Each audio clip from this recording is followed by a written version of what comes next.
আসসালামু আলাইকুম রহমতুল্লাহি ওয়া বারাকাতুহু। প্রিয় দেশ, আমি এখন আপনাদের সামনে ফাজাইলে তওবা ও ইস্তিগফার সম্পর্কে আলোচনা করব। যে তওবা করলে কি লাভ, ইস্তিগফার করলে কি লাভ হয়, এই সম্পর্কে আলোচনা করব। আজকে আমরা অনেকেই ইস্তিগফার কি, তওবা কি, কিভাবে করতে হয় আমরা কিছুই জানি না। রাত দিন গুনার মধ্যে আমরা নিমজ্জিত আছি, গুনার প্রতিযোগিতায় আমরা হাবুডুবু খাচ্ছি। এরপর আমরা গুনাহকে গুনাহ মনে করতেছি না, গুনাহকে আমরা সওয়াবের মতো মনে করতেছি। কিন্তু এই গুনাহ থেকে বাঁচতে হলে আমাদের কি করতে হবে? যে গুনাহ হয়ে গেছে ভুলবশত শয়তানের কারণে, মানুষের ধোঁকায়, যে কোনো কারণে গুনাহ হয়ে গেছে, এই গুনাহ থেকে এখন মুক্তি পাওয়ার উপায় কি, ব্যবস্থা কি? প্রিয় দেশবাসী, মুসলমান ভাইরা আমার, মুসলমান তো নিজের ইচ্ছা মতো জানতে পারে না। মুসলমান চলবে কোরআন টু হাদিস অনুযায়ী। ইনকেস তার কোনো অপরাধ হয়ে গেছে, ভুল হয়ে গেছে, পাপ হয়ে গেছে, সে সাথে সাথে কি করবে? তওবা করে নেবে, ইস্তিগফার করবে। আমি আজকে ইনশাআল্লাহ তওবার লাভ কি, ইস্তিগফার কিভাবে করতে হয়, করলে কি লাভ হয়, এই সম্পর্কে ইনশাআল্লাহ আলোচনা করব। এখানে বলা হয়েছে, প্রথম বলবে যে ফাজিলে তওবা, ইস্তিগফার সম্পর্কে। তওবা ও ইস্তিগফারের গুরুত্ব কি? মানুষের জীবনে সর্বক্ষণ কম বেশি ভুল হতে পারে, এটা স্বাভাবিক। প্রতিদিন মানুষের জীবনে পাপ হতে পারে, এটাও স্বাভাবিক। যতবার ভুল হবে, যতবার পাপ হবে, ততবার তওবা ইস্তিগফার করে নিতে হবে। আল্লাহর কাছে ক্ষমা প্রার্থনা করতে হবে। ক্ষমা চাইতে হবে কার কাছে? আল্লাহ পাকের কাছে ক্ষমা চাইতে হবে। তওবা ইস্তিগফারকে জীবনের একটা অবিচ্ছেদ্য অংশ বানিয়ে নিতে হবে। ভুল ত্রুটি ও পাপ যেমন আমাদের জীবনের অবিচ্ছেদ্য অংশ, ভুল ত্রুটি ও পাপ যেমন আমাদের হয়েই থাকে, তো তওবা ইস্তিগফার করাকে সেভাবে জীবনের অবিচ্ছেদ্য অংশ বানিয়ে নিতে হবে। মন আল্লাহর কাছে ক্ষমা চাওয়াকে জীবনের একটা জরুরি অংশ বানিয়ে নিতে হবে। আল্লাহ তাআলার কাছে ইস্তিগফার করতে হবে, তওবা করতে হবে, মাফ চাইতে হবে। তওবা ইস্তিগফারের বিষয়টি এত গুরুত্বপূর্ণ যে নবী করিম সাল্লাল্লাহু আলাইহি ওয়াসাল্লাম প্রতিদিন 70 থেকে 100 বার তিনি তওবা করতেন, ইস্তিগফার করতেন।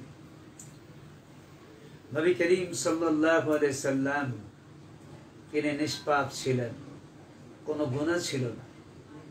তারপরে এতবার তওবা করে উম্মতকে তওবার শিক্ষা দিয়ে গেছেন যে রাসূল সাল্লাল্লাহু আলাইহি সাল্লাম তিনি নিষ্পাপ, বেগুনাহ, মাসুম ছিলেন, ওনার কোনো গুনাহ ছিল না।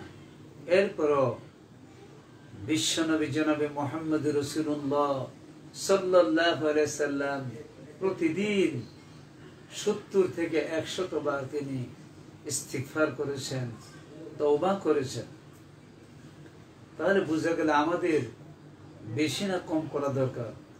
আমরা 24 আওয়ার 24 ঘন্টায় গুনার মধ্যে নিমজ্জিত থাকি, গুনায় লিপ্ত থাকি।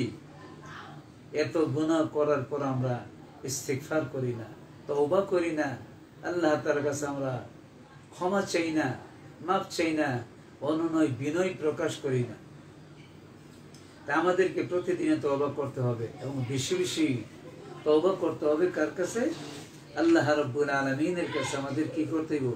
তওবা করতে হবে, ইস্তিগফার করতে হবে, ক্ষমা চাইতে হবে।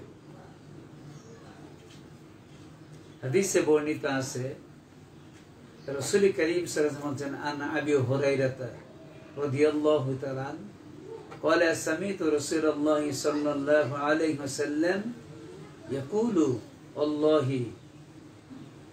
إني لأستغفر الله وأتوب إليه في اليوم أكثر من 70 مرة। هذا أبو هريرة رضي الله تعالى عنه থেকে বর্ণিত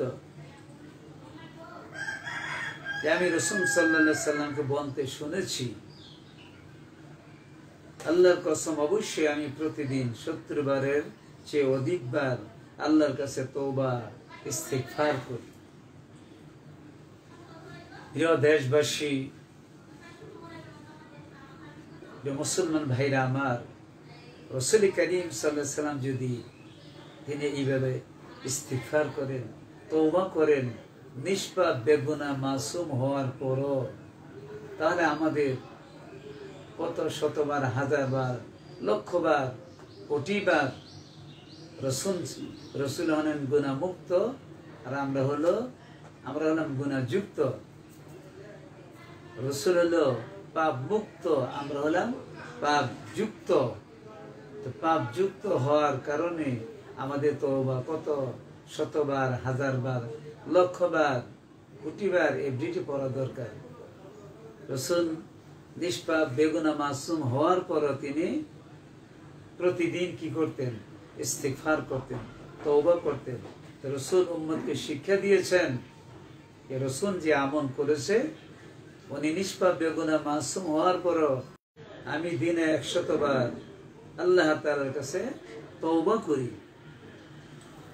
আগের হাদিসের মধ্যে এসেছে 70 বারের বেশি তওবা করেন, আর এই হাদিসের মধ্যে এসেছে রাসূল করিম সাল্লাল্লাহু আলাইহি সাল্লাম প্রতিদিন তিনি নিষ্পাপ বেগুনাহ মাসুম হওয়া সত্ত্বেও প্রতিদিন তিনি 100 বার তওবা করেছেন, ইস্তিগফার করেছেন। আর করা দরকার যে তওবা করলে কি লাভ হবে, কি ফায়দা হবে, কি পাওয়া যাবে। তওবা দ্বারা আল্লাহ তাআলা গুনাহ মাফ করে দেয়। তওবা করার দ্বারা আল্লাহ তাআলা বান্দার গুনাহ কি করে? মোচন করে দেয়, মাফ করে দেয়। তওবার একটি ফজিলত হলো তওবা দ্বারা আল্লাহ তাআলা কি করে? বান্দার গুনাহ মাফ করে দেয়। বুখারী শরীফ ও মুসলিম শরীফ হযরত আয়েশা রাদিয়াল্লাহু তাআলা আনহার প্রতি অপবাদ আরোপ করা সম্পর্কিত এক হাদিসের এক অংশ বলা হয়েছে যে قال رسول الله صلى الله عليه وسلم إن العبد إذا اعترف بذنب ثم تاب الله عليه। হযরত রাসূল করিম সাল্লাল্লাহু আলাইহি সাল্লাম ইরশাদ করেছেন, বান্দা যখন গুনার কথা স্বীকার করে তওবা করে, আল্লাহ তাআলা তার তওবা কবুল করেন, অর্থাৎ তার গুনাহ তিনি মাফ করে দেন। অন্য হাদিসের মধ্যে যে বান্দা যখন তার গুনার কথা স্মরণ করে আল্লাহ তাআলার কাছে ক্ষমা চায়, মাফ চায়, তওবা করে, ইস্তিগফার করে, রব্বুল আলামিন জীবনে কত গুনাহ করেছি, কত কুফরি, শিরকি, বিদআতি, কত ইচ্ছায় অনিচ্ছায় কত নামাজ ছেড়ে দিয়েছি, কত জুলুম অত্যাচার করেছি। রব্বুল আলামিন মেহেরবানি করে তুমি আমার সকল গুনাহ মাফ করে দাও। তুমি ছাড়া তো মাফ করার কেউ নাই, তোমার দরবার ছাড়া কোনো দরবার নাই, তুমি মাফ না করলে আর কেউ মাফ করতে পারবে না। রব্বুল আলামিন মেহেরবানি করে তুমি আমার জীবনের সমস্ত গুনাহগুলো মাফ করে দাও। আল্লাহ তাআলা কোরআন কারীমে বলছে, ইয়া আইয়ুহাল্লাযীনা আমানু তুবু ইলাল্লাহি তাওবাতান নাসুহা, হে ঈমানদারগণ তোমরা খালেসভাবে তওবা করো, একনিষ্ঠভাবে তওবা করো। তওবা করলে কি লাভ হবে? ইয়াগফির লাকুম সাইয়্যাতিকুম, আল্লাহ রাব্বুল আলামিন বান্দার গুনাহগুলোকে সওয়াব দ্বারা তিনি পরিবর্তন করে দিবেন, মাফ করবেন তো করবেনই, তার গুনাহগুলোকে আল্লাহ তাআলা সওয়াব দ্বারা পরিবর্তন করে দিবেন। হাদিসের মধ্যে এসেছে আন যাইদিন মাওলা নবী সাল্লাল্লাহু আলাইহি সাল্লাম قال سمعت النبي صلى الله عليه وسلم يقول من قال استغفر الله الذي لا اله الا هو الحي القيوم واتوب اليه ثلاثا غفرت ذنوبه وإن إلى آخر। হযরত নবী করিম সাল্লাল্লাহু আলাইহি সাল্লামের আযাদকৃত দাস হযরত যায়েদ রাদিয়াল্লাহু তাআলা আনহু বলেন, আমি নবী করিম সাল্লাল্লাহু আলাইহি সাল্লামকে বলতে শুনেছি, যে ব্যক্তি তিনবার বলবে আস্তাগফিরুল্লাহাল্লাযী লা ইলাহা ইল্লা হুয়াল হাইয়ুল কাইয়্যুম ওয়া আতুবু ইলাইহি, তার সমস্ত গুনাহ মাফ হয়ে যাবে, যদিও সে জিহাদ থেকে পলায়নকারী হয়। সম্মানিত মুসলমান ভাইরা আমার, প্রিয় দেশবাসী, আমরা এখানে এই হাদিস শুনতে পেলাম যে রাসূল করিম সাল্লাল্লাহু আলাইহি ওয়াসাল্লাম বলেন, যে ব্যক্তি আস্তাগফিরুল্লাহাল্লাযী লা ইলাহা ইল্লা হুয়াল হাইয়ুল কাইয়্যুম ওয়া আতুবু ইলাইহি, এটা তিনবার বলবে, আল্লাহ রাব্বুল আলামিন তার সমস্ত গুনাহ মাফ করে দিবেন, যদিও সে জিহাদ থেকে পলায়নকারী হয়। আবু দাউদ শরীফের হাদিস। তো প্রিয় ভাইরা আমার, আল্লাহ তাআলা আমাদের সবাইকে এই বেশি বেশি ইস্তিগফার করার তৌফিক দান করুক, যে ইস্তিগফার রাসূল করিম সাল্লাল্লাহু আলাইহি ওয়াসাল্লাম তার সাহাবীদেরকে শিক্ষা দিয়েছেন, রাসূল করেছেন, রাসূল করে তার উম্মতকে শিক্ষা দিয়েছেন। রাসূল যে আমল করা উম্মতকে শিক্ষা দেওয়ার জন্য রাসূল সাল্লাল্লাহু আলাইহি ওয়াসাল্লাম এই আমলকে মানুষের জীবনে বাস্তবায়ন করার জন্য, এই আমলকে করার জন্য তিনি উম্মতকে শিক্ষা দিয়েছেন। যে তওবা দ্বারা, এই তওবা করলে কি লাভ হবে? আরেকটি লাভ হলো তওবা দ্বারা দিলের জং পরিষ্কার হয়। যেমনি ভাবে লোহার মধ্যে যখন পানি লাগে তখন তো জং পড়ে যায়, তো দ্রুত মানুষেরও গুনাহ করার কারণে তার অন্তরের মধ্যে কালো দাগ পড়ে যায়। তেমনি ভাবে মানুষের ওই লোহার দাগ ওঠানোর জন্য তোমার রেতের প্রয়োজন, তদ্রূপ বান্দারও এই জং পরিষ্কার করার জন্য ইস্তিগফার প্রয়োজন।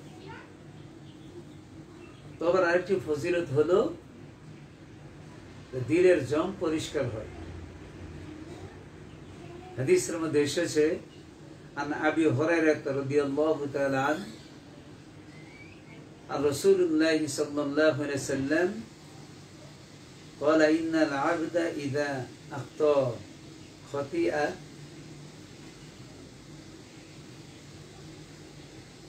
إلى آخر। هذا أبو هريرة رضي الله تعالى عنه বর্ণিত, রাসূল করিম সাল্লাল্লাহু আলাইহি ওয়াসাল্লাম তিনি ইরশাদ করেছেন, বান্দা যখন গুনাহ করে তার অন্তরে একটা কালো দাগ পড়ে,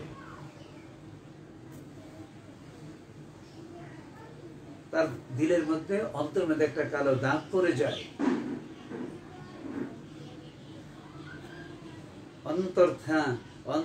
অন্তর থেকে বিরত তওবা ইস্তিগফার করলে তার অন্তর জংমুক্ত হয়ে যায়, ওই অন্তরের মধ্যে কালো একটা দাগ পড়ে যায়। আর যখন সে ইস্তিগফার করে অন্তর জংটা মুক্ত হয়ে যায়, জংটা সরে যায়। আবার গুনাহ করলে আরো বেশি জং পড়ে, এমনকি জং তার অন্তরকে সে ফেলে, একেবারে গুনাহ করার পরে তার অন্তরকে ওই কি জংটা সে ফেলে ভরে যায়, পরিপূর্ণ হয়ে যায়। এটা হলো ওই জং যার কথা আল্লাহ তাআলা কোরআন কারীমের মধ্যে বলছে, কাল্লা বাল রান আলা কুলুবিহিম মা কানু ইয়াকসিবুন, তাদের কৃতকর্মী তাদের অন্তর সময় জং ধরিয়েছে। ওই গুনার কারণে তার অন্তর মধ্যে জং পড়ে যায়, কালো দাগ পড়ে যায়। লোহার উপর জং বা মরিচা বললে রেত দ্বারা ঘষে সেই জং দূর করা হয়, তদ্রূপ কলবের উপর জং বা মরিচা বললে তওবা তার এই জং পরিষ্কার করা হয়। তখন কোনো লোহার মধ্যে কোনো দা, কোনো কাছির মধ্যে যদি জং পরে রেত দ্বারা পরিষ্কার করা হয়, আর মানুষের অন্তরের মধ্যে যদি জং পড়ে যায়, মরিচা পড়ে যায়, তা পরিষ্কার করার উপায় হলো ইস্তিগফার করে, তওবা করে। তওবা করলে আল্লাহ রাব্বুল আলামিন তার এই অন্তরের ময়লা আল্লাহ তাআলা পরিষ্কার করে দেন, দূর করে দেন।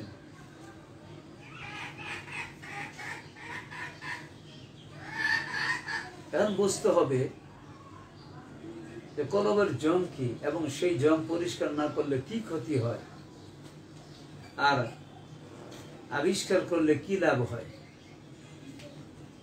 কলবের জং হলো পাপের ময়লা। কলবের জং হলো পাপের ময়লা। পাপ করলে কলবের উপর কালো দাগ পড়ে যায়। যেমন কাপড়ের মধ্যে কোনো ময়লা লাগলে সাদা কাপড় ময়লা হয়ে যায়, তদ্রূপ মানুষ গুনাহ করার কারণে তার কলমের মধ্যে কালো দাগ পড়ে যায়।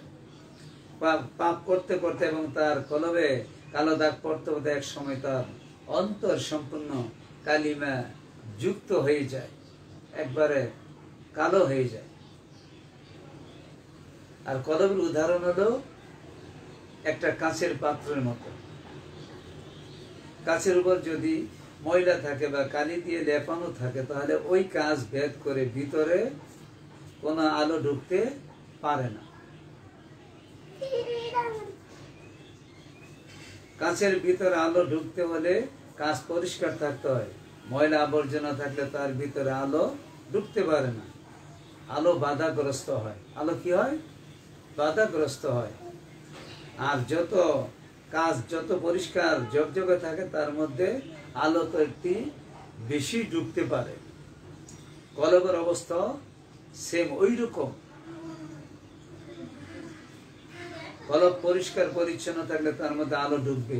কলবে ময়লা থাকলে, কালি দিয়ে লেপা থাকলে তার মধ্যে আলো ঢুকতে পারবে না। কোরআন হাদিসের নূর ঢুকতে পারবে না। নূর অর্থ আলো। কোরআন হাদিসের কথা হলো নূর। কোরআনে কারীমকে নূর বলে আখ্যায়িত করা হয়েছে। আল্লাহ রাব্বুল আলামিন কোরআন কারীম বলছেন, قد جاءكم من الله نور وكتاب مبين। আমার ভাইরা, আল্লাহ রাব্বুল আলামিন তিনি কোরআন কারীমের মধ্যে বলে দিয়েছেন, قد جاءكم من الله قد جاءكم من الله نور وكتاب مبين। তোমাদের নিকট নূর এসেছে আল্লাহ পাকের পক্ষ থেকে। قد جاءكم من الله, তোমাদের কাছে আল্লাহ তাআলার পক্ষ থেকে নূর এসেছে। ও কিতাবুম মুবিন, এবং সুস্পষ্ট কোরআন কারীম। অতএব কোন কলবের আয়নার উপরে ময়লা থাকলে, গুনাহের ময়লা থাকলে, ওই কলবে কোরআন হাদিসের নূর প্রবেশ করতে পারবে না।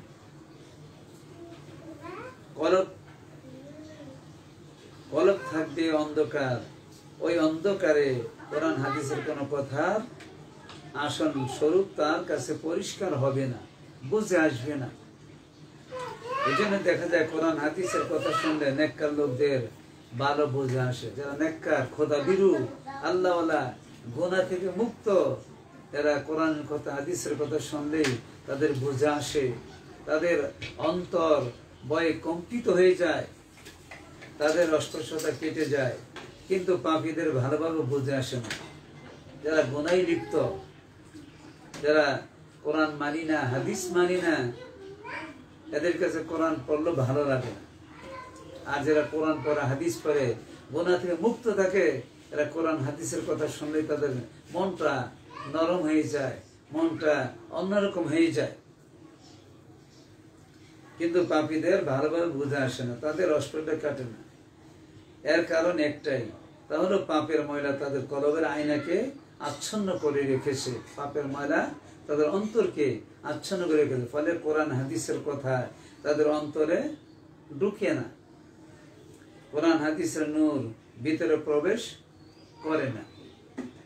কলবে পাপের ময়লা না থাকলে, কলব আয়নার মতো ঝকঝকে পরিষ্কার পরিচ্ছন্ন থাকলে ভালো করে বুঝে আসবে। দিনের সব কথা কলবের কাছে পরিষ্কার মনে হবে, দিন সম্বন্ধে সব অস্পষ্টতা কেটে যায়। আর পাপের কারণে অন্তর কালিমাচ্ছন্ন থাকলে ওই অন্তরে হেদায়েতের আলো ঢুকে না, সে অন্তর থেকে ভালো মন্দের বিবেচনা বোধ লোপ পায়। ফলে ভালোকে খারাপ বোধ হয় আর খারাপটাকে ভালো বোধ হয়। এ কারণেই ইবাদত ভালো লাগে না, কোরআন হাদিসের কথা ভালো লাগে না, আলেমদের কথা ভালো লাগে না, ইসলামের কথা, আল্লাহওয়ালাদের কথা ভালো লাগে না। সম্মানিত মুসলমান ভাইরা আমার,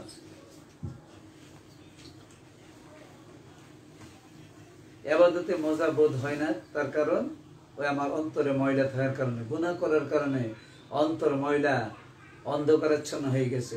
এই জন্য আমাদের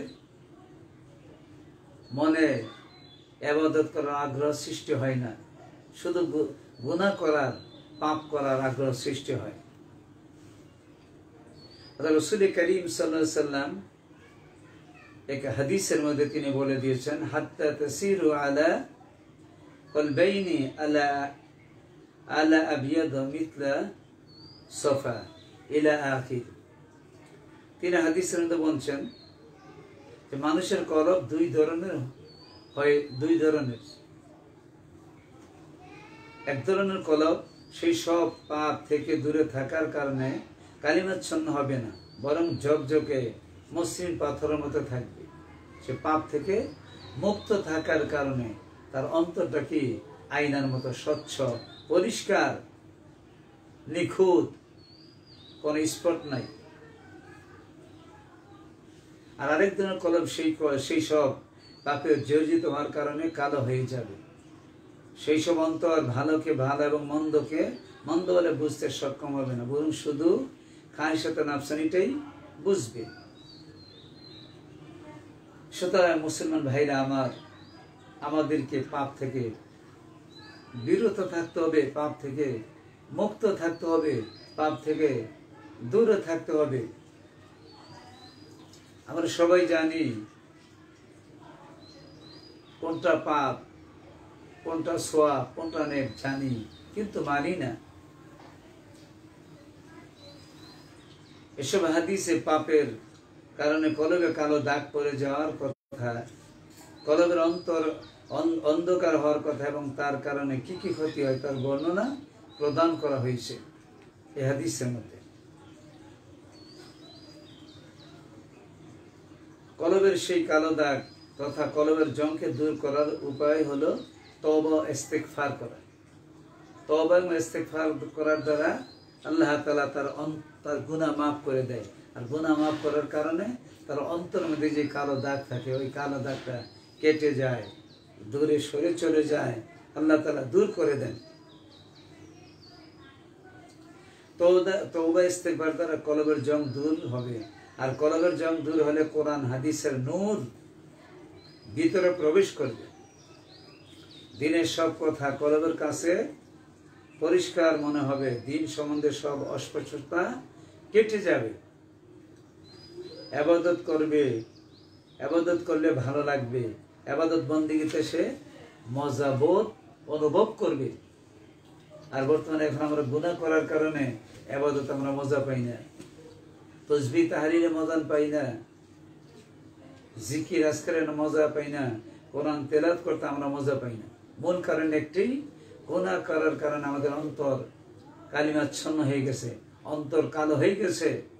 অন্তরে আমাদের ভালো জিনিস ভালো লাগে না, তার মূল কারণ অন্তর কালিমা যুক্ত, কালিমা মুক্ত নয়, অন্ধকারাচ্ছন্ন হয়ে গেছে। তওবা করলে আরেকটি ফায়দা, আরেকটা লাভ হলো তওবা দ্বারা আল্লাহ তাআলা খুশি হন। বান্দা যখন তওবা করে আল্লাহ তাআলা খুশি হন। যেমনি ভাবে কোনো মানুষ কারো কাছে যদি অন্যায় করে, অন্যায় করার কারণে সে যদি তার কাছে মাপ চায়, ওই ব্যক্তিরা কিন্তু মাপ চাওয়ার কারণে সে কি হয়, খুশি হয় যে সে এত বড় অন্যায় করার পরও সে আমার কাছে ক্ষমা প্রার্থনা করতেছে। ওই ব্যক্তি তারা কি করে, মাফ করে দেয়। তদ্রুপ বান্দা যখন আল্লাহ তার কাছে কোনো অপরাধ করে, অন্যায় করে, আল্লাহ তাআলা ওই বান্দাকে মাফ করে দেন। আল্লাহ তাআলা ওই ব্যক্তিকে মাফ করে আল্লাহ খুশি হন। তাও আল্লাহ তাআলার কাছে তওবা করার কারণে আল্লাহ তাআলা ওই বান্দার প্রতি খুশি হয়ে যান। আনাস রাদিয়াল্লাহু তাআলা আনহু বর্ণনা করেন যে রাসূল সাল্লাল্লাহু আলাইহি ওয়াসাল্লাম ইরশাদ করেছেন, আল্লাহ তার বান্দার তওবা অত্যন্ত বেশি খুশি হন যখন সে তওবা করে। বান্দা যখন কি করে, তওবা করে, আল্লাহ তাআলা খুব খুশি হন।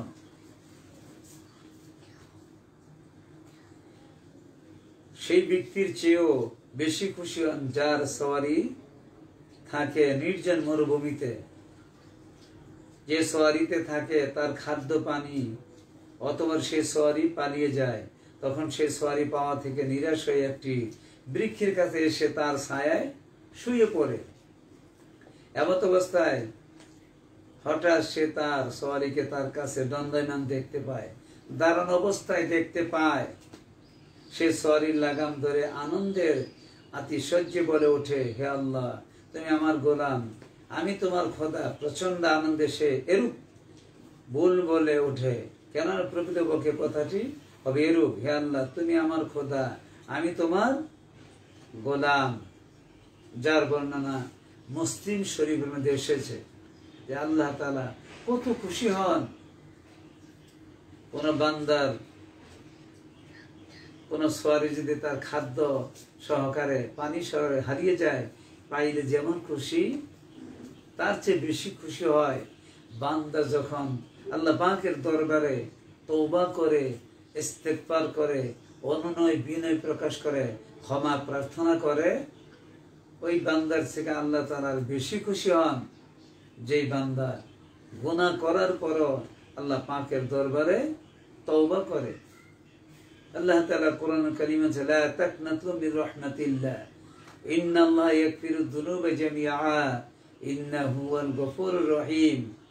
তোমরা আমার রহমত থেকে নৈরাশ হইও না, বঞ্চিত হইও না, এমন বলিও না যে এত গুনাহ করেছে আল্লাহ মাফ করবে না। আল্লাহ তাআলা লা তাকনাতু মির রাহমাতিল্লাহ ইন্নাল্লাহা ইয়াগফিরুয যুনুবা জামিআ, নিশ্চয় আমি তোমাদের সকল গুনাহ মাফ করে দিব।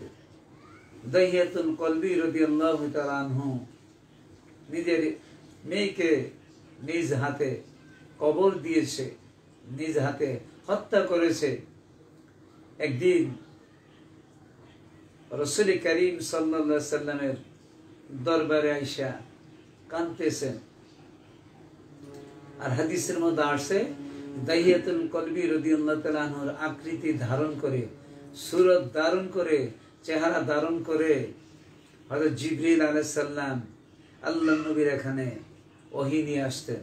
কিন্তু দাহিয়াতুল কলবি রাদিয়াল্লাহু তাআলা আনহু অত্যন্ত সুশ্রী সুঠম দেহের অধিকারী ছিলেন, খুবই সুন্দর ছিলেন। আল্লাহ নবী বলতেছে, দাহিয়াতুল, তুমি কি গুনাহ করেছো? বলতেছে, হুজুর, আমি আমার নিজ হাতে আমার মেয়ে জামিলাকে আমি নিজ হাতে খুন করেছি, হত্যা করেছি। আমার স্ত্রীকে আমি বলে গিয়েছিলাম, যখন সিরিয়াতে ব্যবসা করার উদ্দেশ্যে যাই, বলে যদি ছেলে হয় নিজ হাতে তাকে ভালোভাবে সেবা যত্ন করে রেখে দিও, আর যদি মেয়ে হয় নিজ হাতে তাকে কবর দিও। আমি সবরে চলে গেলাম, আমাকে আল্লাহ তাআলা একটা মেয়ে দান করলেন। ওই মেয়েটা আমার স্ত্রী, সে তাকে লালন পালন করলো। আমি বাড়িতে আসলাম, আসার পরে আমার স্ত্রীকে জিজ্ঞাসা করলাম, এটা কে? বললে এটা তোমার মেয়ে।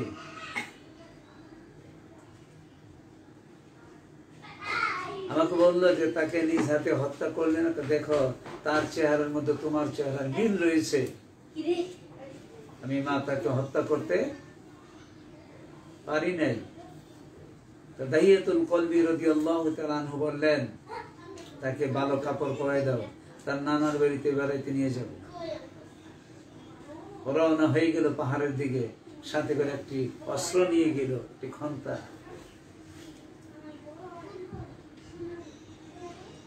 দাহিয়াতুল কলবি রাদিয়াল্লাহু তাআলা পথ চলতে শুরু করলেন, তার সাথে তার মেয়েও। পাহাড়ের পাশে চলে গেলেন, ওখানে গিয়ে গর্ত করা শুরু করে দিলেন। আর মেয়ে খেলাধুলা করতেছে, ছোট্ট মানুষ খেলাধুলা করতেছে।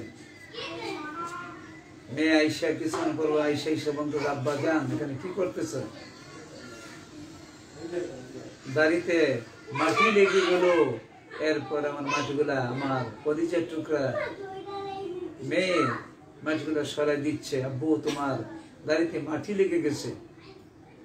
কিছুক্ষণ পর যখন গর্ত শেষ হয়ে গেল, আমি আমার মেয়েকে ডাক দিলাম, উম্মে জামিল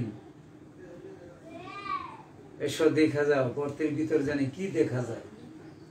আমার মেয়ে আমাকে বলে, আব্বা যান নিজ হাতে গর্ত করলা, এই গর্তের ভিতর আবার কি থাকতে পারে? মেয়েকে বারবার বলার কারণে মেয়ে আসলো। আসার পরে ওই গর্তের কিনারে দাঁড়ানোর সাথে সাথে আমি লাথি মেরে আমি আমার মেয়েকে ওই গর্তে ফেলে দেই। ফেলে দেওয়ার পরেই আমি নিজ হাতে পাথর নিক্ষেপ করে তাকে দুনিয়া থেকে চিরতরে বিদায় করে দিই। আমার মেয়ের মাথা ফেটে যায়, মাথার রক্ত আমার গায়ে লেগে যায়। আমার মেয়ে আমাকে বলতেছে, আব্বা আমাকে মেরো না, কোনোদিন তোমাকে আব্বা বলে পরিচয় দিব না, দেশান্তরী হব, এদেশে থাকবো না, অন্যত্র চলে যাব, এরপর আমাকে মেরো না, আমাকে জীবন ভিক্ষা দাও, জান ভিক্ষা দাও। আমি আমার নিজ হাতে আমার কলিজার টুকরা দেয় মেয়েকে আমি নিজ হাতে কি করছি, আমি হত্যা করেছি। হুজুর আমার জীবনের সব গুনাহ মাফ হতে পারে, এই গুনাহ মাফ হবে না। আল্লাহ নবী বলেন, দাহিয়াতুন কলবি, শোনো ওই সময় তুমি হক বাতিল বুঝতে পারো নাই, কোনটা হক কোনটা বাতিল, কোনটা সত্য কোনটা মিথ্যা, কোনটা জায়েজ কোনটা নাজেজ, কোনটা অন্যায় কোনটা ন্যায়, কোনটা বৈধ কোনটা অবৈধ, তুমি বুঝতে পারো না। তুমি মুশরিক ছিলে, কাফের ছিলে। তুমি কালিমা পড়ো, তওবা করো, কালিমা পড়ো। কালিমা পড়ার কারণে আল্লাহ রাব্বুল আলামিন তোমার বিগত দিনের সমস্ত গুনাহগুলো তিনি মাফ করে দিবেন, মার্জনা করে দিবেন, ক্ষমা করে দিবেন। প্রিয় ভাই সব, দাহিয়াতুল কলবি রাদিয়াল্লাহু তাআলা আনহু তিনি কালিমা পড়ে মুসলমান হয়ে গেলেন। ওই দাহিয়াতুল কলবি রাদিয়াল্লাহু তাআলা আনহু তিনি বলেন, নবীজি আমি এখনো রাত্রে যখন ঘুমাই স্বপ্নে দেখি আমার জামিলা আমাকে দেখতেছি, বলতেছে, আব্বা জান তোমার মতো নিষ্ঠুর পিতা, নির্দয় পিতা আমি জীবনে কোনোদিন দেখি নাই, আর কোনোদিন তোমাকে আব্বু বলে ডাক দিব না, তোমার পরিচয় দিব না। সম্মানিত মুসলমান ভাইরা আমার, আমাদের ইস্তিগফার করতে হবে কার কাছে? আল্লাহ তাআলার কাছে ইস্তিগফার করতে হবে, তওবা করতে হবে। আর আমরা যদি খালেস ভাবে তওবা করি তাহলে আল্লাহ তাআলা আমাদের জীবনের সমস্ত গুনাহ মাফ করে দিবেন। একবার হযরত খলিফাতুল মুসলিমিন আমিরুল মুমিনিন ওমর রাদিয়াল্লাহু তাআলা আনহু এক রাস্তা দিয়ে আসতেছেন, আরেকজন লোক সে হাতের মধ্যে মদের বোতল মদ পান করতেছে। ওমর রাদিয়াল্লাহু তাআলা আনহুর শব্দ শুনে সে হতভম্ব হয়ে গেছে, আশ্চর্য বোধ করতেছে, বিস্ময় প্রকাশ করতেছে, সে চিন্তায় বিভোর। ওমর রাদিয়াল্লাহু তাআলা আনহুর হাত থেকে এখন আর কোনো বাঁচা যাবে না। সে তওবা করতেছে, রব্বুল আলামিন আল্লাহ তাআলা ওমর যদি আমার হাতের মধ্যে মতের বোতল দেখে তাহলে আমাকে দুনিয়া থেকে চিরতরে বিদায় করে দিবে, আমাকে হত্যা করবে, আমাকে মেরে ফেলবে। রব্বুল আলামিন, আল্লাহ তাআলা, আমি আর জীবনে কোনোদিন মদ তো খাবই না, মতের বোতল হাতে নিব না। সে তো তওবা করলো কার কাছে? আল্লাহ পাকের কাছে। ওমর রাদিয়াল্লাহু তাআলা আনহু তিনি আসলেন, আসার পর বলতেছে, তুমি এখানে কি করো, তোমার হাতে কি? কেন দুইটা এসেছে, একের মধ্যে আছে দুধের বোতল আর একের মধ্যে মধুর বোতল। ওমর রাদিয়াল্লাহু তাআলা হাতের মধ্যে নিয়ে দেখলেন দুধের বোতল। ওই যে ব্যক্তি তওবা করেছে, আল্লাহ তাআলার কাছে তওবা করেছে, খালিস ভাবে তওবা করেছে, তওবা করার কারণে আল্লাহ রাব্বুল আলামিন তার মদের বোতলকে আল্লাহ তাআলা মদকে দুধ দ্বারা পরিবর্তন করে দিয়েছেন, এবং তার গুনাহ আল্লাহ তাআলা মাফ করে দিয়েছেন। সুতরাং ভাইরা আমার, আমাদেরও প্রতিদিন এভরিডে রেগুলারলি 24 আওয়ার আমরা কত গুনাহ করতেছি, একটু হিসাব করি সকাল থেকে সন্ধ্যা পর্যন্ত আজকে কতটুকু গুনাহ করেছি, কতটুকু সওয়াবের কাজ করেছি। আমার তো মরতে হবে, এই দুনিয়ায় থাকা যাবে না, দুনিয়া থাকার জায়গা না, রং তামাশার জায়গায় না যে খাওয়া দাওয়া ফুর্তি করো, আগামীকাল বাঁচবে কিনা বলতে পারো। ফুর্তি করার জন্য পাঠানো হয় নাই, এই দুনিয়ায় পাঠাইছে, মানুষকে পাঠাইছে একটা উদ্দেশ্য, ওমা খালাকতুল জিন্না ওয়াল ইনসা ইল্লা লিয়াবুদুন, মানুষ আর জিন জাতিকে আল্লাহ পাকের ইবাদত করার জন্য পাঠানো হয়েছে, খাওয়া দাওয়া ফুর্তি করার জন্য পাঠানো হয় নাই। মনে যা চাই তাই করব, মন চাই জিন্দিগি ছাড়তে হবে, রব চাই জিন্দিগি করতে হবে। রব চাই জিন্দিগি কোরআন হাদিস অনুযায়ী যখন আমরা জীবন পরিচালিত করব, তাহলে আল্লাহ রাব্বুল আলামিন মৃত্যুর পরে আল্লাহ তাআলা আপনাকে আমাকে বিনা হিসেবে জান্নাতুল ফিরদাউস দান করবেন। আর যদি মন চাই জিন্দিগি করি, মরার পরে ডান্ডা শুরু হয়ে যাব, মরার পরে ডান্ডা দিয়ে ঠান্ডা করবে। যেই জীবনের শুরু আছে শেষ নাই।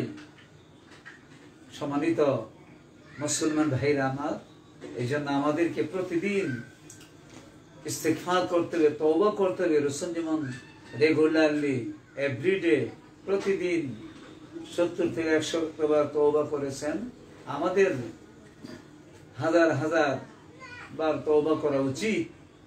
উনি নিষ্পাপ বেগুনাহ মাসুমে তওবা করেছেন, উনি হচ্ছেন গুনাহ মুক্ত, আর আমরা হলাম গুনাহ যুক্ত।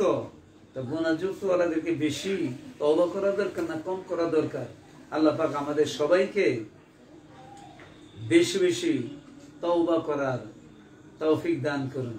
তো তওবা দ্বারা আরেকটি লাভ হলো, যে তওবা দ্বারা পেরেশানি দূর হয় এবং রিজিক লাভ হয়। বান্দা যখন তওবা করবে, তওবা করে মানুষের যত পেরেশানি আছে, টেনশন আছে, আল্লাহ তাআলা ওই পেরেশানি, টেনশন, চিন্তা দূর করে দেয়, এবং রিজিকের মধ্যে আল্লাহ তাআলা তাদের কি আল্লাহ পাক তার রিজিক বাড়ায় দেয়, রিজিক দান করেন। আব্বাস রাদিয়াল্লাহু তাআলা আনহুতে আব্বাস রাদিয়াল্লাহু তাআলা আনহু বর্ণনা করেন যে রাসূল করিম সাল্লাল্লাহু আলাইহি সাল্লাম ইরশাদ করেছেন, জীবিত ইস্তেগফার তথা ক্ষমা প্রার্থনা করাকে আঁকড়ে ধরে, যেমনি ইস্তেগফার করে, আল্লাহ তাআলা তার জন্য করে দেন সব ধরনের সংকীর্ণতা এবং জটিলতাকে নিষ্কৃতির পথ। সংকীর্ণতা তার জন্য আল্লাহ তাআলা রোড ওপেন করে দেয়, খুলে দেয়, এবং সব ধরনের চিন্তা পেরেশানি থেকে তাকে আল্লাহ তাআলা কি করে? মুক্তি দান করে, এবং তার জন্য রিজিকের ব্যবস্থা করেন এমন স্থান থেকে যার সে কল্পনাও করে না। এই হাদিস দ্বারা আমরা বুঝতে পেলাম যে ব্যক্তি কি করবে? ইস্তেগফার করবে, আল্লাহ পাক তার পেরেশানি দূর করে দিবেন, আর অদৃশ্য থেকে আল্লাহ রাব্বুল আলামিন তার রিজিকের ব্যবস্থা করে দিবেন। সুতরাং ভাইরা আমার, যারা লাইভে আমার এই এই আলোচনা শুনতেছেন, ইস্তেগফার সম্পর্কে আলোচনা শুনতেছেন, আজ থেকে আমাদের আমল করা শুরু করতে হবে যে প্রতিদিন 70 থেকে 100 বার আল্লাহ নবী করেছেন, উনি গুনাহমুক্ত হয়ে আমাদের প্রতিদিন হাজার হাজার লক্ষ লক্ষ বার ইস্তেগফার করা দরকার। যত বেশি ইস্তেগফার করব আল্লাহ তাআলা তত বেশি আপনাকে আমাকে কি করবেন, তিনি পেরেশানি মুক্ত রাখবেন এবং অদৃশ্য থেকে আল্লাহ তাআলা রিজিকের ব্যবস্থা করে দিবেন। যে তওবা করলে আর অনেক লাভ, অনেক ফজিলত। যেমন তওবা দ্বারা গুনাহ মাফ হয়, তওবা দ্বারা আল্লাহ তাআলা তার বান্দার গুনাহ মাফ করে দেন। এক নম্বরে তওবা দ্বারা বান্দার গুনাহ মাফ হয়, মাফ করে দেন। 2 নম্বর, তওবা দ্বারা দিলের জং পরিষ্কার হয়, ওই দিলের মধ্যে ময়লা তওবা গুনাহ করার কারণে যে জং পড়ে যায় সেই জংটা আল্লাহ তাআলা পরিষ্কার করে দেন। 3 নম্বর, তওবা দ্বারা আল্লাহ তাআলা খুশি হন। যত বেশি তওবা করবে আল্লাহ তাআলা তত বেশি খুশি হবেন। 4 নম্বর, তওবা দ্বারা পেরেশানি দূর হয়। মানুষ যতই টেনশন যুক্ত থাকুক আল্লাহ রাব্বুল আলামিন এই তওবা দ্বারা তার পেরেশানি দূর করে দেন। 5 নম্বর, তওবা দ্বারা রিজিক লাভ হয়। তওবা দ্বারা আল্লাহ রাব্বুল আলামিন অদৃশ্য থেকে তার রিজিকের ব্যবস্থা করে দেন। আর তওবার দরজা সব সময় ওপেন, 24 আওয়ার ওপেন। দুনিয়ার দরবার সকাল থেকে বিকাল পর্যন্ত খোলা থাকে, রাতের বেলা বন্ধ থাকে, কিন্তু আল্লাহ পাকের দরবার 24 আওয়ার, 24 ঘন্টাই খোলা। 24 ঘন্টায় কি খোলা থাকে। বান্দা যখন যা চাইবে আল্লাহ তাআলা বান্দাকে তাই দিবে।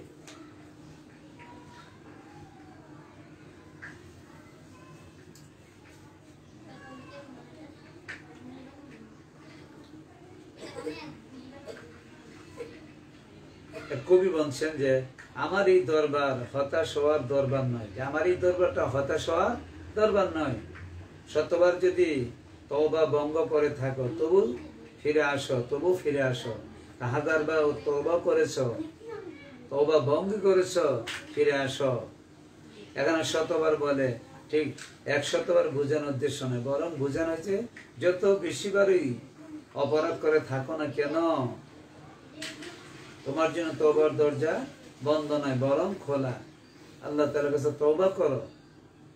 যেমন আল্লাহ তাআলা কোরআনে কারিমে বলছে, ইয়া আইয়ুহাল্লাযীনা আমানু তুবু ইলাল্লাহি তাওবাতান নাসুহা, হে ঈমানদারগণ তোমরা খালেসভাবে তওবা করো। খালেসভাবে তওবা করলে আল্লাহ রাব্বুল আলামিন তার বিগত দিনের সমস্ত গুনাহগুলো তিনি মার্জনা করবেন। শুধু মার্জনাই করবেন না, গুনাহগুলোকে আল্লাহ তাআলা সওয়াব দ্বারা পরিবর্তন করে দিবেন।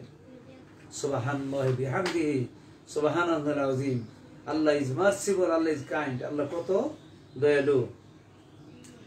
হযরত অনেক হাদিসের মধ্যে এসেছে, হযরত মুয়াবিয়া রাদিয়াল্লাহু তাআলা আনহু বলেন যে রাসূল সাল্লাল্লাহু আলাইহি ওয়াসাল্লাম ইরশাদ করেছেন, হিজরত বন্ধ হবে না যতক্ষণ তওবা দরজা বন্ধ না হয়। তওবার দরজা বন্ধ হবে না যতক্ষণ পশ্চিম দিক থেকে সূর্য উদিত না হয়। এই জন্য সম্মানিত মুসলমান ভাইরা আমার, সম্মানিত দেশবাসী, আমাদের প্রতিদিন বেশি বেশি ইস্তেগফার করা দরকার, তওবা করা দরকার। এক হাদিসের মধ্যে এসেছে, রাসূল করিম সাল্লাল্লাহু আলাইহি ওয়াসাল্লাম বলেন, عن أبي هريرة رضي الله تعالى عنه قال قال رسول الله صلى الله عليه وسلم من تاب قبل أن تطلع الشمس من مغربها تاب الله عليه। আবু হুরায়রা রাদিয়াল্লাহু তাআলা আনহু হইতে বর্ণিত, রাসূল করিম সাল্লাল্লাহু আলাইহি ওয়াসাল্লাম ইরশাদ করেছেন, যে ব্যক্তি পশ্চিম দিক থেকে সূর্য উদিত হওয়ার পূর্বে তওবা করবে আল্লাহ রাব্বুল আলামিন তার তওবা কবুল আর মঞ্জুর করে নেবেন।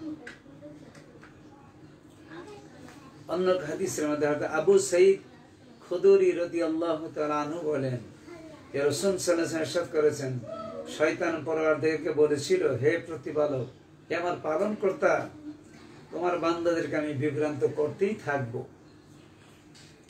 যতদিন তাদের দেহে প্রাণ থাকে। তখন আল্লাহ তাআলা বলেছিলেন, আমার মাহাত্ম্য প্রতাপ ও সমুন্নত মর্যাদার কসম, আমি তাদেরকে ক্ষমা করতে থাকবো যতক্ষণ তারা আমার কাছে ক্ষমা প্রার্থনা করবে। যে তুমি তাদের গুনাহ করাইবে আর আমি আমার বান্দাদেরকে মাফ করতেই থাকবো। আমার বান্দারা যদি গুনাহ করে আর গুনাহ করার পরে যদি আমার কাছে মাফ চায়, তওবা করে খালিস ভাবে, আমি আল্লাহ রাব্বুল আলামিন তাদের বিগত দিনের সমস্ত গুনাহগুলা মার্জনা করে দিব। সুবহানাল্লাহ, সুবহানাল্লাহ বিহামদি, সুবহানাল্লাহ আযীম। আল্লাহ রহমান রহিম, আল্লাহ কত বড় দয়ালু, Allah is merciful, Allah is kind, Allah গফুর, আল্লাহ ক্ষমাশীল। তো প্রিয় ভাইরা আমার, আমাদের প্রতিদিন বেশি বেশি ইস্তেগফার করতে হবে, তওবা করতে হবে, আল্লাহ তাআলার দরবারে ক্ষমা চাইতে হবে। বনি ইসরাইলের একটা ঘটনা, বনি ইসরাইল জৈনিক এক ব্যক্তির 100টা খুন করার পর তওবা করার ঘটনা। 100টা খুন করেছে, খুন করার পরে সে কি করছে? তওবা করেছে। তওবা করার কারণে আল্লাহ পাক তাকে মাফ করে দিয়েছে। খাঁটি দিলে তওবা করা হলে এবং তওবার শর্ত পূরণ হলে আল্লাহ তাআলা সেই তওবা কবুল করেন। চাই পাপ যত বেশি হোক এবং যত সত্যই হোক না কেন, তওবার দরজা কখনো বন্ধ হয় না। আল্লাহর নিকট তওবার দরজা সব সময় খোলা, ওপেন। বুখারী ও মুসলিম শরীফে এই ঘটনার বর্ণিত হয়েছে। ঘটনাটি হলো, রাসূল করিম সাল্লাল্লাহু আলাইহি সাল্লাম বলেছেন যে বনি ইসরাইলের একজন লোক 99টা খুন করেছিল। তারপর লোকটার মনে হলো যে আমি ভালো হতে চাই। আমি কি হতে চাই? ভালো হতে চাই। সে ওই যুগের সবচেয়ে বড় জ্ঞানীর সন্ধান করছিল। এক পর্যায়ে লোকেরা তাকে এক খ্রিস্টান পণ্ডিতের সন্ধান দিল। সে উক্ত খ্রিস্টান পণ্ডিতের কাছে গিয়ে বলল, আমি ভালো হতে চাই। আমি কি হতে চাই? ভালো হতে চাই। আমার ক্ষমা পাওয়ার কোনো সুযোগ আছে কিনা, মাপ পাওয়ার কোনো সুযোগ আছে কিনা? পণ্ডিত বলবো, সর্বনাশ, তুমি 99টা খুন করেছো, তোমার মতো মানুষের ভালো হওয়ার আর কোনো পথ নেই, তোমার ক্ষমা পাওয়ার কোনো সুযোগ নেই। লোকটা ভাবলো, যখন ভালো হওয়ার কোনো পথই নেই, তখন খুনের সংখ্যা 100তে পূর্ণ করে নি। এই ভেবে সে উক্ত পণ্ডিতকে খুন করলো। এবার তার খুনের সংখ্যা 100তে পূর্ণ হয়ে গেল। 100তে কি হলো? পূর্ণ হলো। এরপর সে লোকজনের কাছে আবার জিজ্ঞেস করলো যে সবচেয়ে বড় জ্ঞানী কে আছেন? অবশ্য একজন জ্ঞানীর কাছে সে গেল এবং সব ঘটনা খুলে বলল, তার বিস্তারিত সব সে আলোচনা করলো। জ্ঞানী লোকটি বলল, কে তোমার তওবার পথ বন্ধ করতে পারে? কে তোমার তওবার পথ বন্ধ করতে পারে এমন কি আছে? তুমি যে এলাকায় থেকে এবং যাদের সঙ্গে উঠা বসা করে খারাপ হয়েছে, ওই এলাকা ছেড়ে অমুক এলাকায় চলে যাও। যে এলাকায় থেকে তুমি খারাপ হয়েছে, ওই এলাকা ছেড়ে অন্য এলাকায় তুমি কি করো? চলে যাও। যেখানে নেককার পরেশগার লোকেরা বসবাস করে, যেখানে নেককার লোক, নামাজি, আল্লাহওয়ালা, দিনদার বসবাস করে, ওই নেককার লোকের এলাকাতে চলে যাও। লোকটা সেই এলাকার দিকে যাওয়া শুরু করলো। মাঝপথে হযরত আজরাইল সামনে এসে গেল। মাঝপথে হযরত আজরাইল আলাইহিস সালাম এসে গেলেন। আজরাইল আলাইহিস সালামকে দেখে সে মাটিতে পড়ে গেল। কিন্তু ভাবলো, আমি ভালো হওয়ার জন্য যেদিকে যাচ্ছি, যতক্ষণ জীবন আছে আমি সেদিকে এগোতে থাকবো। আমি ভালো হওয়ার যেদিকে যাচ্ছি ওইদিকে যেতে থাকবো। তখন সে বুক ঘষে ঘষে আরো কিছু অগ্রসর হলো। সে বুক ঘষে ঘষে আরো অগ্রসর হলো। ইতিমধ্যে তার ইন্তেকাল হয়ে গেল। ভালো লোকের ইন্তেকাল হলে খুব সুরত রহমতের ফেরেশতারা তার রূহ নিয়ে যান। আর খারাপ লোকের মৃত্যু হলে বৎসুরত কুৎসিত ভয়ঙ্কর রূপের আযাবের ফেরেশতারা তার রূহ নিয়ে যান। এখন এই লোকটির রূহ কারা নিবে এ নিয়ে রহমতের ফেরেশতা আর আযাবের ফেরেশতার মধ্যে ঝগড়া শুরু হলো। রহমতের ফেরেশতা নিবে নাকি গজবের আযাবের ফেরেশতারা নিবে? রহমতের ফেরেশতারা বলল আমরা তার রূহ নিব। রহমতের ফেরেশতারা বলল আমরা তার রূহ নিব।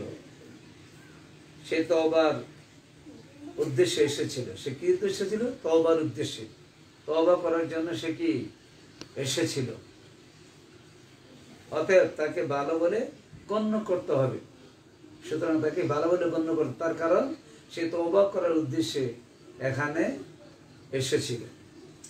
আযাবের ফেরেশতারা বলল সে জীবনে কোনো নেক কাজ করেনি, অতএব তাকে খারাপই বলে গণ্য করতে হবে। খারাপই বলে কি করতে হবে? গণ্য করতে হবে। কাজে আমরা তার রূহ নিব। তখন আল্লাহ তাআলা ওই লোকটি যে নগরের দিকে যাচ্ছিল সেই নগরীকে হুকুম দিলেন তুমি নিকটবর্তী হয়ে যাও। তুমি কি করো? নিকটবর্তী হয়ে যাও, কাছে এসে যাও। আর যে নগরী সে ত্যাগ করে এসেছিল সেই নগরীকে হুকুম দিলেন তুমি দূরবর্তী হয়ে যাও, তুমি দূরে চলে যাও। অতঃপর বললেন তোমরা মেপে দেখো সে যে এলাকা থেকে এসেছে এবং যে এলাকায় যাচ্ছিল উভয় এলাকার মধ্যে সে যে এলাকার নিকটবর্তী তাকে সে এলাকার লোক বলে গণ্য করা হবে। মাপ দেওয়া হলো এবং দেখা গেল যেদিকে সে যাচ্ছিল সেদিকে সামান্য একটু অগ্রসর, অল্প একটু অগ্রসর, একটু বেশি। পরে রহমতের ফেরেশতারা তার রূহ নিয়ে গেলেন। এই সামান্য পরিমাণ যেটুকু সে অগ্রসর হচ্ছিল সেটা ছিল ওই জায়গাটুকু যেটুকু সে বসে অগ্রসর হয়েছিল। সুতরাং রাসূল সাল্লাল্লাহু আলাইহি সাল্লাম এই ঘটনার মাধ্যমে আমাদেরকে অনেক কিছু শিক্ষা দিয়ে গেছেন। তাহলে ভালো হওয়ার চেষ্টা করতে হবে, জীবনের শেষ মুহূর্ত পর্যন্ত ভালো হওয়ার চেষ্টা করতে হবে, গুনাহ ছাড়তে হবে, তওবা করতে হবে। জানা নেই শেষ মুহূর্তের কোন একটা আমল আমার নাজাতের উসিলা হতে পারে, আমার জীবনের কোন আমল নাজাত উসিলা হতে পারে আমার তো জানা নেই। হতে পারে ওই সময় সামান্যতম যা কিছু করব সেটার কারণে আমার ব্যাপারে কল্যাণের ফায়সালা হয়ে যাবে, মুক্তির ফায়সালা হবে, নাজাতের ফায়সালা হয়ে যাবে। এই ঘটনার সবচেয়ে বড় শিক্ষা হলো ভালো হইতে চাইলে ভালো লোকদের কাছে যেতে হবে। ভালো লোকদের কাছে গেলে মানুষ ভালো হতে পারে। সৎসঙ্গে স্বর্গবাস, অসৎ সঙ্গে সর্বনাশ। সহবতে সলে তুরা সলে কুনাত, সহবতে তলে তুরা তলে কুনাত। সুতরাং ভাইরা আমার, নামাজির সাথে কেউ ছেলে নামাজি হবে, আল্লাহর সাথে সে যারা আল্লাহর হবে। যেমন কোরআন কারীম আল্লাহ বলছে ইয়া আইয়ুহাল্লাযীনা আমানুত্তাকুল্লাহ ওয়া কুনু মা'আস সাদিকিন, হে ঈমানদারেরা তোমরা আল্লাহ তাআলাকে ভয় করো আর আল্লাহওয়ালাদের সাথে থাকো। ওয়া কুনু মা'আস সাদিকিন, সত্যবাদীদের সাথে থাকো, আল্লাহওয়ালাদের সাথে থাকো। সুতরাং ভাইরা আমার, আমাদেরও আল্লাহওয়ালাদের সাথে চলা দরকার, নামাজিদের সাথে চলা দরকার, দিনদার হক্কানি আলেমদের সাথে চলা দরকার। হাদিসের মধ্যে মানতে শাব্বাবি কওমিন ফাওমিন, যেই জাতি যে তার সদৃশ হবে হাসরের ময়দানে, যে যার সাথে ভালোবাসা স্থাপন করবে, যে যার সাথে চলবে আল্লাহ পাক তার হাসর তার সাথেই করবে। কে একটা আলেমের সাথে, হক্কানি আলেমের সাথে সম্পর্ক রাখবে তার হাসর আলেমের সাথে হবে। কেউ যদি একটা জালেমের সাথে সম্পর্ক, তার হাসর জালেমের সাথে হবে। কেউ যদি একটা নামাজির সাথে তার সম্পর্ক রাখে, মহব্বত রাখে, ভালোবাসা রাখে, ওই নামাজির সাথে, ওই আলেমের সাথে তার হাসর হবে। আর কেউ যদি একটা খারাপ, একটা নেশাখোর, গাঁজাখোর, একটা অশ্লীল, ব্যয়াপনী, নির্লজ্জ, দুশ্চরিত্র লোকের সাথে চলাফেরা করে, তার হাসর তার সাথে হবে। এই জন্য ভাইরা আমার, আমাদেরকে ভালো লোকের সাথে চলাফেরা করতে হবে, আল্লাহওয়ালা লোকদের সাথে, দিনদার, মুত্তাকি, মোমেন, হক্কানি আলেমদের সাথে চলাফেরা করতে হবে, খারাপ লোকদের থেকে দূরে থাকতে হবে।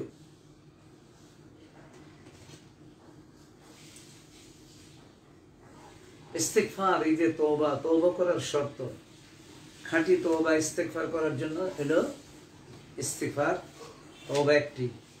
খাঁটি তওবা বা ইস্তিগফার করার জন্য শর্ত হলো চারটি শর্ত। যদি চারটি শর্ত পুরা হয় তাহলে খাঁটি তওবা হবে, গুনাহ মাফ হবে। এক নাম্বার হলো অতীতে যত গুনাহ হয়ে গেছে তার জন্য মনে মনে অনুতপ্ত হতে হবে, লজ্জিত হতে হবে, শর্মিন্দ হতে হবে যে অতীতে যত গুনাহ করছি ওই গুনার জন্য অনুতপ্ত হওয়া, অনুশোচনা করা, লজ্জিত হওয়া যে আসলে আমি অন্যায় করে ফেলেছি, আসলে আমি কি করেছি, অন্যায় করেছি, ভুল করেছি, আমার বড় ভুল হয়ে গেছে। যদি আমার মাপ না হয় তাহলে আমাকে শাস্তির সম্মুখীন হতে হবে, মাপ না হলে শাস্তির সম্মুখীন হতে হবে। এরকম মনে মনে অনুতপ্ত হয়ে আল্লাহ তাআলার কাছে ক্ষমা চাইতে হবে।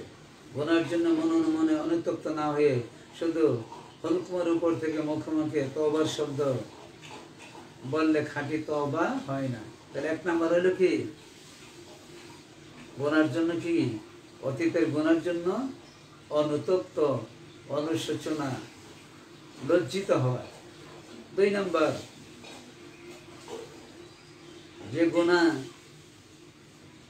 শর্ত, দুই নম্বর শর্ত হলো যে গুনাহ থেকে তওবা করতে হবে যে ওই গুনাহ এখানেই বন্ধ করে দিতে, এখানেই গুনাহ ছেড়ে দিতে হবে। যে গুনার জন্য তওবা করতেছি ওই গুনাহ এখানেই ছেড়ে দিতে হবে। গুনাহ অব্যাহত রেখে তওবা করলে সেই তওবায় ক্ষমা পাওয়ার আশা করা যায় না। আমি গুনাহ করব আবার ক্ষমা চাইবে, আল্লাহর সাথে তামাশি করা, দুঃখাবাজি করা, ওই গুনাহ এখানে কি করতে হবে, ছেড়ে দিতে হবে। দুই নম্বর। এক নম্বর হলো অতীতে যত গুনাহ করেছে গুনার জন্য অনুতপ্ত, অনুশোচনা হওয়া, লজ্জিত হওয়া। দুই নম্বর, ওই গুনাহ এখনই ছেড়ে দিতে হবে, আর ওই গুনাহ করা যাবে না। তিন নম্বর হলো এই গুনাহ আর করবো না, এই ওয়াদা করা। তিন নম্বর শর্ত হলো ওই গুনার সামনে আর কখনোই করবো না, ওই গুনার সামনে কখনোই করবো না। মনে মনে এরূপ প্রতিজ্ঞা করতে হবে, মনে মনে পাকাপোক্ত নিয়ত করতে হবে যে ওই গুনাহ আর জীবনে কখনোই করব না। এটা তিন নম্বর গেল। চার নম্বর হলো যে গুনাহতে আমি তওবা করব, ওই গুনাহ যদি বান্দার হক নষ্ট হওয়ার সাথে সংশ্লিষ্ট হয়, সম্পৃক্ত হয়। 4 নম্বর শর্ত, যে গুনাহ থেকে আমি তওবা করব বা তওবা করলাম, ওই গুনাহ যদি কোনো বান্দার হক নষ্ট হওয়ার সাথে সম্পৃক্ত হয়, বান্দার হক নষ্ট করে থাকে, তাহলে বান্দার হক নষ্ট করে থাকে, তাহলে ওই বান্দার কাছ থেকে মাপ চাইতে হবে, অথবা বান্দার হক আদায় করতে হবে। যেমন অন্যায়ভাবে কারো অর্থ আত্মসাৎ করা, কারো গীবত করে থাকা, কাউকে অন্যায়ভাবে মারধর করা, কারো উপর জুলুম করা। এবার বান্দার হক যদি নষ্ট করে থাকি তাহলে বান্দার হক আদায় করার ব্যবস্থা করতে হবে। যদি মাল বা টাকা পয়সা হয়ে থাকে তাহলে ফেরত দিতে হবে। যার মাল নিয়েছি তাকে ফেরত দেওয়া সম্ভব না হলে, তার কোনো সন্ধান পাওয়া না গেলে তার ওয়ারিশকে খুঁজে বের করে তার কাছে পৌঁছে দিতে হবে। এই পরিমাণ অর্থ সৎকার করে দিতে হবে। যদি এরকম কাউকে পাওয়া না যায় তাহলে তার রুহের মাগফিরাতের জন্য এই পরিমাণ অর্থ সৎকার করে দিতে হবে। তার নামে সব পৌঁছে যাবে, তাহলে সে খুশি হয়ে কিয়ামতের দিন হয়তো তাকে মাফ করে দিবে। সুতরাং ভাই আমার,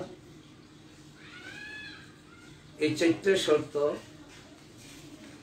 শর্তের মধ্যে যদি শর্ত যে তওবা করলে আল্লাহ রাব্বুল আলামিন অবশ্যই তার তওবাকে কবুল করবেন, তার গুনাহকে তিনি মার্জনা করবেন, মাফ করে দিবেন।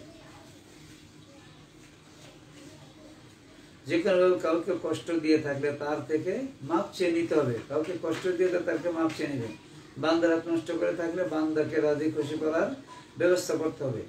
আল্লাহর হক নষ্ট করে আল্লাহর কাছে মাপ চাইলে আল্লাহ মাফ করে দিতে পারেন, কিন্তু বান্দার হক আল্লাহ মাফ করবেন না। আল্লাহর হক নষ্ট করে আল্লাহ তাআলা মাফ করতে দিতে পারেন, এটা আল্লাহ পাকের ইচ্ছা। কিন্তু বান্দার হক বান্দার কাছে মাপ চাইতে হবে। বান্দা মাপ না দিলে এটা মাপ হবে না। সুতরাং ভাইরা আমার, আমরা যদি এইভাবে এই চারটে শর্তের তওবা করি, তাহলে আল্লাহ তাআলা অবশ্যই কি করবেন, আমাদের তওবাকে কবুল আর মঞ্জুর করবেন। সম্মানিত দেশবাসী, যারা আমার লাইভে দেখতেছেন, শেয়ার করবেন, কমেন্ট করবেন। আমি রেগুলারলি লাইভে আসার চেষ্টা করবো ইনশাআল্লাহ। আপনাদের কোনো জানার থাকলে প্রশ্ন করবেন, জানার থাকলে জেনে নিবেন। কোরআন হাদিসের রান্নাঘর থেকে শুরু করে সংসদ ভবন পর্যন্ত যে কোনো মাসালা মাসাইল সম্পর্কে জানার কারো যদি থাকে, ইনশাআল্লাহ জানার জন্য আগ্রহ থাকে, ইচ্ছা থাকে, তাহলে জেনে নেবেন। আমি যখন লাইভে আসবো তখন আমি লাইভের মাধ্যমে তার জবাব দেব ইনশাআল্লাহ, কোরআন টু হাদিস অনুযায়ী। প্রত্যেক নামাজের পর ইস্তিগফার, তওবা বা ইস্তিগফার করার কি লাভ, কি ফজিলত, কি ফায়দা। প্রত্যেক ফরজ নামাজের পর সালাম ফিরানোর পর আস্তাগফিরুল্লাহ আস্তাগফিরুল্লাহ 3 বার পড়া সুন্নাত। আরেক হাদিসের মধ্যে আসছে যে রাসূল সাল্লাল্লাহু আলাইহি সাল্লাম যখন নামাজে সালাম ফিরাতেন তখন 3 বার ইস্তিগফার করতেন, 3 বার ইস্তিগফার বলতেন। আর এই দোয়া বলেন, আল্লাহু আনতাস সালাম ওয়া মিনকাস সালাম তাবারাকতা ইয়া যাল জালালি ওয়াল ইকরাম। আমরা এই আমলগুলো ইনশাআল্লাহ আজকে থেকে ইনশাআল্লাহ আমরা চালু করব। কখন মালাকুল মউত এসে যায় বলা যায় না। আর মালাকুল মউতকে কোনো টাকা দিয়ে ম্যানেজ করার কোনো অবস্থা নেই, ব্যবস্থা নেই। এমপি, মন্ত্রী, এসপি, ডিসি কে, পুলিশকে, নেতাকে টাকা দিয়ে ম্যানেজ করা যায়, আজ র্যাঙ্কে ম্যানেজ করার কোনো অবস্থা নেই, ব্যবস্থা নাই। সুতরাং আমার ভাইরা, আমাদেরকে আজ থেকেই এই তওবার এই আমলটা শুরু করবে ইনশাআল্লাহুল আজিজ। কোরআন হাদিসে নিজের জীবন গড়ব, নিজের পরিবার গড়ব, সমাজ গড়ব, রাষ্ট্র গড়ব। এরপরে মৃত্যুর পর আমরা ইনশাআল্লাহ জান্নাতে যাব, জান্নাতে থাকবো ইনশাআল্লাহ। ওখানে কোনো কর্তৃত্ব নেতৃত্ব চলবে না। আমি এমপি, মন্ত্রী, এসপি, ডিসি, ওসি, কোনো নেতা খেতা কোনো কাজ হবে না। কোনো কর্তৃত্ব নেতৃত্ব চলবে না। দুনিয়াতে মাতাব্বরি, রংবাদী, মাস্তানি, দুনিয়াতে আল্লাহ তাআলার কোনো রংবাদী, মাস্তানি এগুলা চলবে না। ওখানে চলবে ঈমান আর আমলের। যার ঈমান যত মজবুত, আমল যত মজবুত, ঈমান আমল মজবুত হওয়ার কারণে আল্লাহ রাব্বুল আলামিন ওই লোকগুলোকে আল্লাহ তাআলা বিনা হিসাবে জান্নাতুল ফিরদাউস দান করবেন। সুতরাং ভাইরা আমার, সাইয়্যিদুল ইস্তিগফার, সাইয়্যিদুল ইস্তিগফার কি, ইস্তিগফারের লাভ কি, এটা পড়লে কি লাভ হবে? সকাল সন্ধ্যায় কেউ যদি সাইয়্যিদুল ইস্তিগফার পড়ে, ওই দিন বা রাতে যদি তার মৃত্যু হয়, তাহলে সে জান্নাতে চলে যাবে। হযরত শাদ্দাদ ইবনে আউস রাদিয়াল্লাহু তাআলা আনহু বর্ণনা করেন যে রাসূল করিম সাল্লাল্লাহু আলাইহি ওয়াসাল্লাম বলেছেন, সাইয়্যিদুল ইস্তিগফার হলো আল্লাহুম্মা আনতা রাব্বি লা ইলাহা ইল্লা আনতা খালাকতানি ওয়া আনা আবদুকা ওয়া আনা আলা আহদিকা ওয়া ওয়াদিকা মাস্তাতাতু আউযু বিকা মিন শাররি মা সানাতু আবুউ লাকা বিনি'মাতিকা আলাইয়া ওয়া আবুউ বিযানবি ফাগফির লি ফাইন্নাহু লা ইয়াগফিরুয যুনুবা ইল্লা আনতা। এটা হলো সাইয়্যিদুল ইস্তিগফার। এই সাইদের ইস্তিগফার কেউ সকাল বিকাল আমল করে পরে, আর ওই দিন যদি তার মৃত্যু এসে যায়, আল্লাহ রাব্বুল আলামিন তাকে কি করবেন? বিনা হিসাবে তিনি জান্নাত দান করবেন, সে জান্নাতে চলে যাবে। যার অর্থ হলো, হে আল্লাহ তাআলা, তুমি আমার প্রতিপালক, তুমি ছাড়া কোনো মাবুদ নেই, কোনো ইলাহ নেই, কোনো আইনদাতা নাই, কোনো বিধানদাতা, কোনো শাসন। তুমি আমাকে সৃষ্টি করেছ, আমাকে বানিয়েছ, আমি তোমার বান্দা, আমি তোমার বান্দা। আমার সাধ্য অনুযায়ী আমি তোমার সাথে কৃত অঙ্গীকার ওয়াদার উপর, তোমার আদেশ নিষেধের উপর অটল রয়েছি। আমার কৃতকর্ম অনিষ্ট থেকে আমি তোমার কাছে পানা চাই, সাহায্য চাই। আমি তোমার কাছে আমার প্রতি প্রদত্ত তোমার নিয়ামত সময়ের কথা স্বীকার করছি। যে নিয়ামত দান করেছ, ওই নিয়ামতের কথাকে আমি স্বীকার করছি, এবং আমার গুনাহের কথা স্বীকার করছি, আমার অপরাধের কথা আমি স্বীকার করছি। অতএব আমাকে ক্ষমা করে দাও, তুমি ছাড়া তো আমার কেউ ক্ষমাকারী আর কেউ নেই। হযরত শাদ্দাদ ইবনে আউস রাদিয়াল্লাহু তাআলা বলেন, এবং রাসূল সাল্লাল্লাহু আলাইহি ওয়াসাল্লাম অন্যত্র হাদিসে বলেছেন, যে ব্যক্তি ইয়াকিনের সাথে সকালবেলা এই ইস্তিগফারটি পাঠ করবে, এরপর সন্ধ্যার পূর্বে তার মৃত্যু ঘটবে, যদি মৃত্যু এসে যায় সে জান্নাত লাভ করবে, অর্থাৎ সে জান্নাতে চলে যাবে। আর যে ব্যক্তি ইয়াকিনের সাথে সন্ধ্যাবেলা এই ইস্তিগফারটি পাঠ করবে অথবা সকাল আর পূর্বে তার মৃত্যু ঘটবে, সে জান্নাত লাভ করবে, অর্থাৎ সে জান্নাতে চলে যাবে। সুতরাং ভাইরা আমার, আমি আপনাদের সামনে ইস্তিগফার সম্পর্কে আলোচনা করলাম, যে কেউ যদি খাঁটি মনে তওবা করে, 4টে শর্ত যদি পাওয়া যায়, গুনাহ করার পরে সে যদি আল্লাহ তাআলার কাছে খালেস ভাবে তওবা করে, আল্লাহ তাআলা তার গুনাহগুলোকে মাফ তো করবেনই, গুনাহগুলোকে সওয়াব দ্বারা পরিবর্তন করে দিবেন। সুতরাং ভাইরা আমার, আমরা মানুষ, আমাদের পিছনে শয়তান আছে, শয়তানের ধোকায় কত শত গুনাহ আমরা করে ফেলেছি। এই গুনাহ থেকে আমাদেরকে কি করতে হবে?